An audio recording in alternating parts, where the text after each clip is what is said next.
How to make Facebook account private on phone. Open Facebook app on your phone, whether it may be iPhone or Android. At bottom, tap on the menu icon. Scroll down and click on Settings and Privacy, then select Settings. Scroll down to Audience and Visibility section.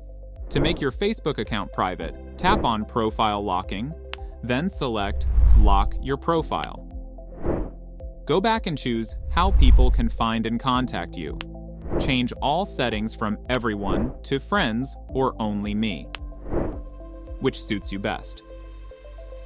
Go back, tap on Posts, and select the privacy settings you prefer. Go back, tap on Stories, choose the desired settings, tap on Reels, and adjust the settings accordingly. Come back, click on Followers and Public Content. Modify settings as needed, choosing options that best suit your privacy preferences. Click on Profile and Tagging, and adjust settings as necessary. Finally, tap on Active Status. It is recommended to toggle it off for privacy. And that's it.